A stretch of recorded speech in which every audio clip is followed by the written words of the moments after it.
I had not seen my daughter since my confinement. Through the fear of adding consternation to her grief at the sight of the horrors of my prison, her mother nevertheless sent her to me to receive my blessing the day before her first communion. My daily correspondence with my family was all my love for them required. I thought I should have been able to set bounds to my expansive affection for her. But when I saw my only child, adorned with all the graces of youth, falling into my arms bathed in tears, and afterwards at my feet in a deep swoon, all the anguish and agonies of paternal tenderness lacerated my heart.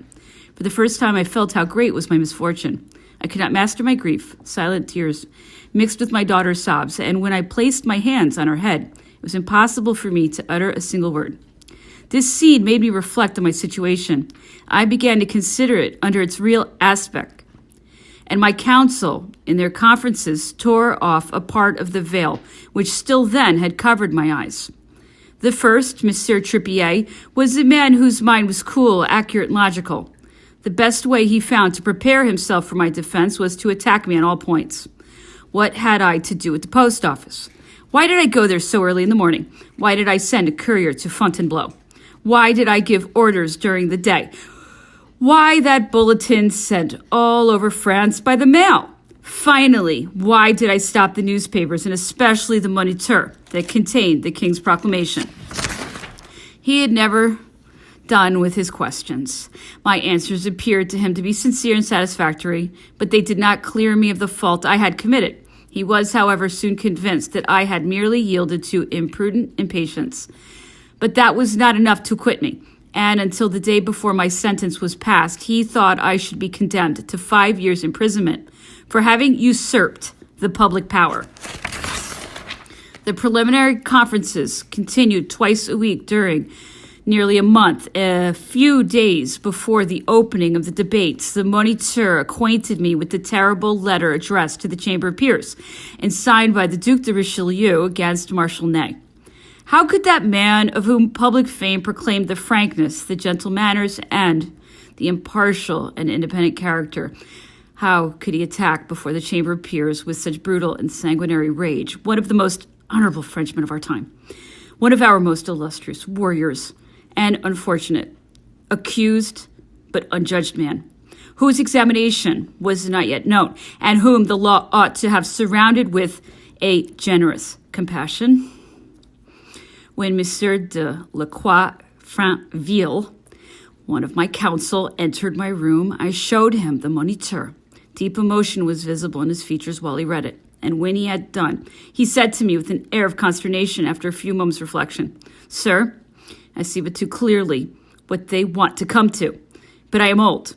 I wish to pass my last days free from political storms, and my health is too weak to bear the persecution that is about to spread on all sides.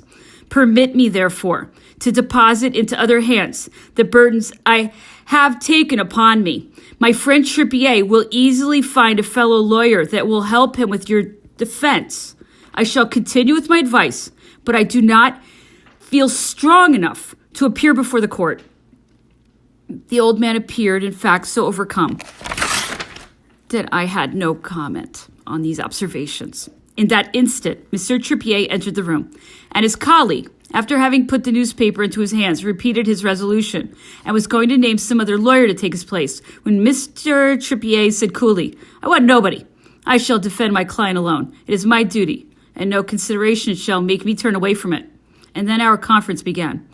While I was thus debating for my life, my newborn child was dying in the arms of its poor mother. This misfortune would, I feared, have most fatal consequences for her. I reckoned upon that child to comfort her grief after I should be dead.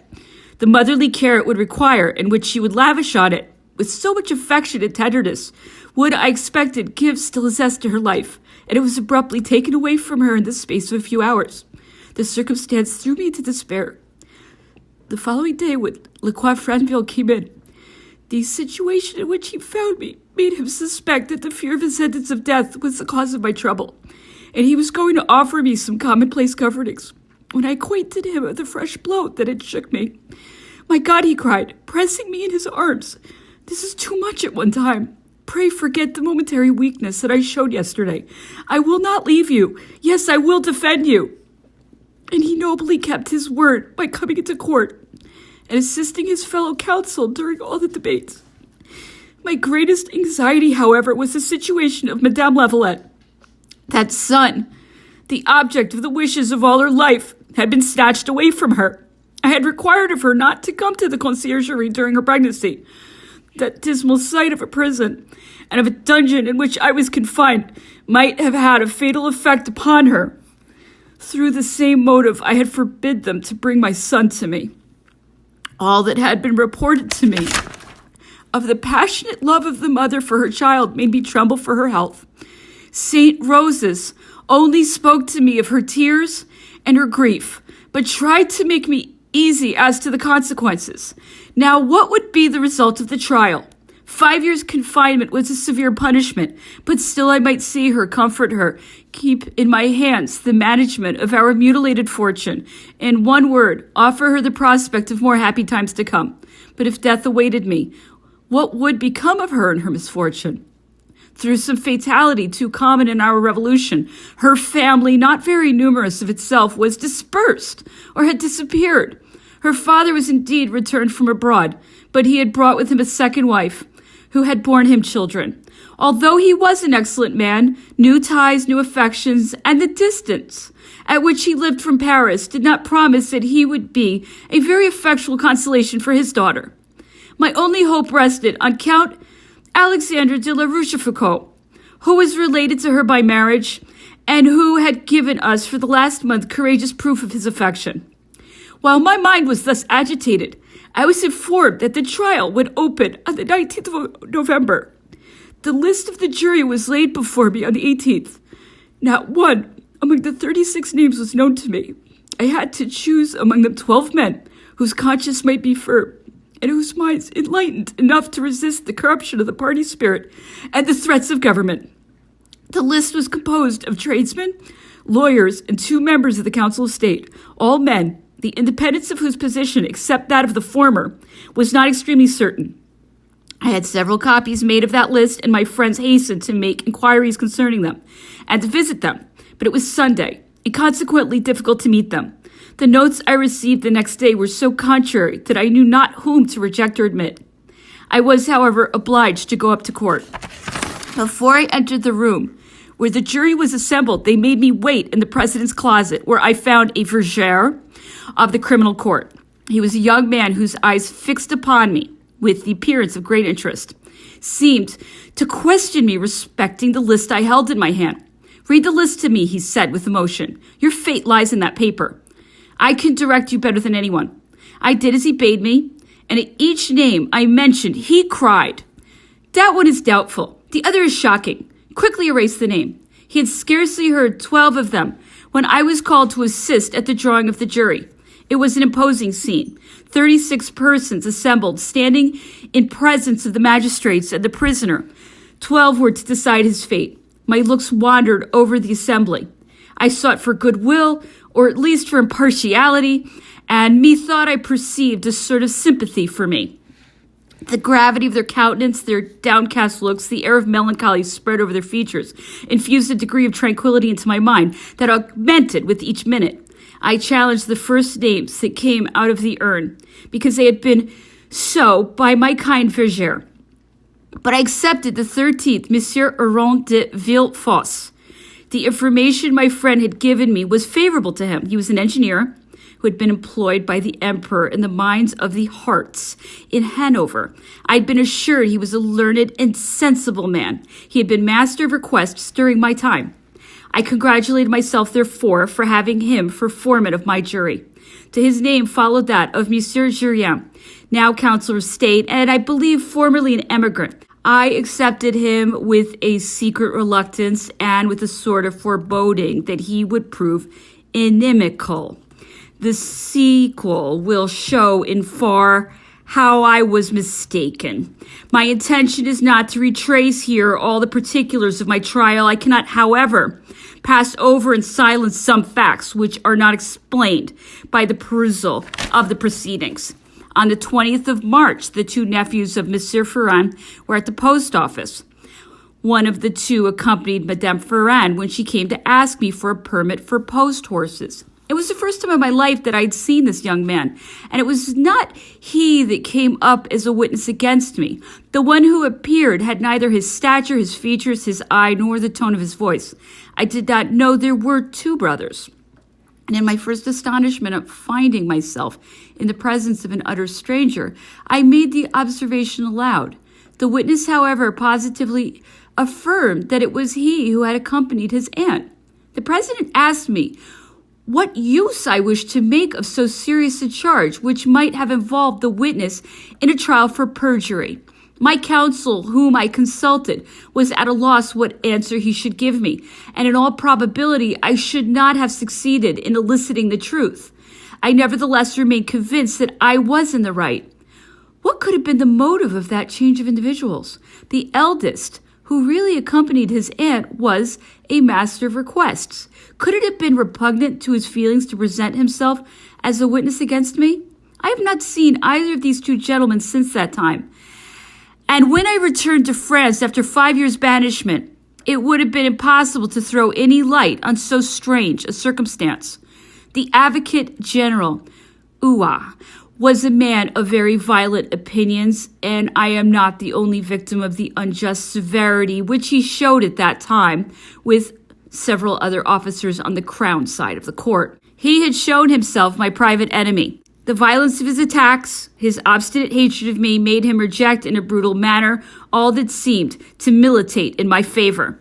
The result of the trial was advantageous to his personal interests. He is at present a counselor at the Court of Cassation.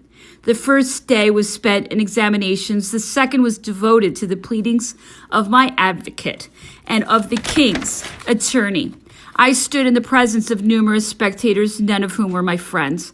However, the great animosity which prevailed during the first day, and which expressed itself more than once by groans, was afterwards softened. The second day appeared to me much more favorable.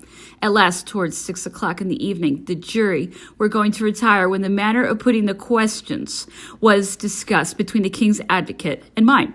The latter wanted them to be put in the following manner. First, is the prisoner guilty of conspiracy? Second, is he guilty of a usurpation of public authority?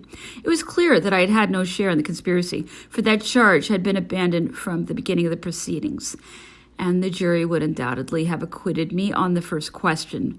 On the second, I should certainly have been declared guilty, but by that means, death was avoided. By separating the plot from the usurpation of authority, the jury would have saved me, as my crime was no longer a felony but a misdemeanor. That was, however, not the object of government. Death was the result they demanded from the jury, and the following were the infamous means made use of to gain over the majority. It was secretly observed to the jury that after a great act of justice, the condemnation of Marshal Ney, it is very important for the king to do a great act of clemency. Good policy and the interest of the monarch will have it so. Give, therefore, a verdict against the prisoner. His life shall be spared, while justice will be satisfied, society avenged, and the king's bounty will shine in all its splendor. Thus the two questions were joined in one and delivered over to the conscience and timidity of the jury. I was brought back to prison, where St. Rose's, who had been in court, came to keep me company. My hope had all vanished, but I tried to prolong those of this excellent young man. After a very sad dinner, I prepared to play a game at chess, and I won it contrary to custom, for he was the better player. The more the hours advanced, the more his courage slackened, and when at 10 o'clock he was obliged to leave me, he burst into tears and could scarcely resolve to go. I remained alone during 2 whole hours, for it was not till after midnight that I was called up to hear my sentence pronounced. The verdict had been read during my absence, so that the gendarmes who received me at the top of the staircase and accompanied me to the president's closet observed the most dismal silence.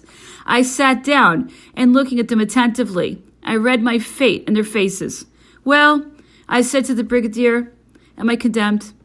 How could an aide-de-camp of Bonaparte expect to be acquitted? Without giving me an answer, he led me before the judges. A deep silence, an absence of all motion, prevailed in the extensive and dimly lighted hall. The benches were still filled with ladies. My eyes, wandering around me, sought in vain for a look of compassion and kindness. One of the jurymen had his face covered with his handkerchief. It was Monsieur Jurien. At last the president ordered the registrar to read the verdict of the jury. It was as I expected. But fearing, above all things, to see the cross of the Legion of Honor torn from my breast, I had taken care to lay it by, as well as the great ribbon and other insignia of the orders of the Iron Crown in Holland. The judges retired pro forma for a few minutes, and on their return the president repeated aloud the article of the criminal code by which I was sentenced to die. Fortunately, the ceremony of tearing off the cross of the Legion of Honor was omitted. This outrage could alone have destroyed the tranquility of my mind. The minute circumstances recorded by the public papers are correct. I shall therefore not repeat them here. At 12:30, I went down again to my dungeon. In the passage that leads to it, I met the jailer, who questioned me with great indifference. I answered, "All is over." The man started back, as if he had received a violent blow, and disappeared. I had restrained my feelings in presence of the public, but night and solitude recalled to my memory the fatal words. Pain of death. The agitation of mind began to show itself by an effusion of violent indignation. I walked backwards and forwards with long strides. I appealed to all France against the iniquity of my sentence. However, I grew calm by degrees, and soon, in a deep sleep, I forgot my misfortune. The next day, I received authentic particulars of what had passed the day before at the discussion of the jury. The foreman had enforced the charges with inconceivable obstinacy, and Monsieur Jurien had confuted them with wonderful strength of argument. The discussion lasted 6 hours with a great deal of animosity and such loud speeches that they were heard very far from the room where the jurymen sat. At last, the foreman got the better, notwithstanding all the efforts of Monsieur Jurien. 8 votes against, 4 pronounced me guilty. I wished to die without appealing to the Court of Cassation. I concluded that the forms had been undoubtedly too well observed for me to hope that the verdict could be set aside. Besides, why should I languish in agony during a fortnight or perhaps a month? Why let myself be dragged to the scaffold among the rabble in the streets, and perhaps amidst the hootings of the royalists? But then, when I thought of my wife and child, reason and coolness recovered their sway, and this was the only fit of despair which I experienced. The first thing to be done was to communicate the dreadful news to Madame Lavalette. I wrote to an old friend, Madame de Vendoya, and to the Princess de Vaudemont. Both went to her, and the mourning they had put on acquainted her immediately with her misfortune. But the Princess de Vaudemont, whose firm character was capable of foreseeing everything, made my wife write a letter to the Duc de Duras, first gentleman of the bedchamber, to obtain an audience of the king. It was very doubtful whether it would be granted. The ladies of La Bidouillere and Ney had been refused. Nevertheless, contrary to all expectation, an hour afterwards, she received permission to go to the palace. The king expects Madame Lavalette in his closet. Such was the answer sent to her. She stepped in consequence into the princess's coach with my daughter and alighted at the Tuileries at the apartments of the first gentleman of the bedchamber. The Duc de Duras took her by the hand and led her, amidst all the courtiers, to the king's closet. There she fell at the feet of Louis XVIII, who said to her, "Madame, I have received you immediately to give you a proof of the interest I feel for you." These were the only words he uttered. She was raised and went out of the chamber. But the words of the king had been heard. They circulated as Madame de Lavalette passed, and her grief, her beauty, her noble and graceful demeanor, notwithstanding the evident dejection under which she labored, affected all who saw her. They recollected that she was the daughter of an emigrant, and nobody doubted but my pardon would be granted, the king having once admitted her into his presence. They were nevertheless mistaken.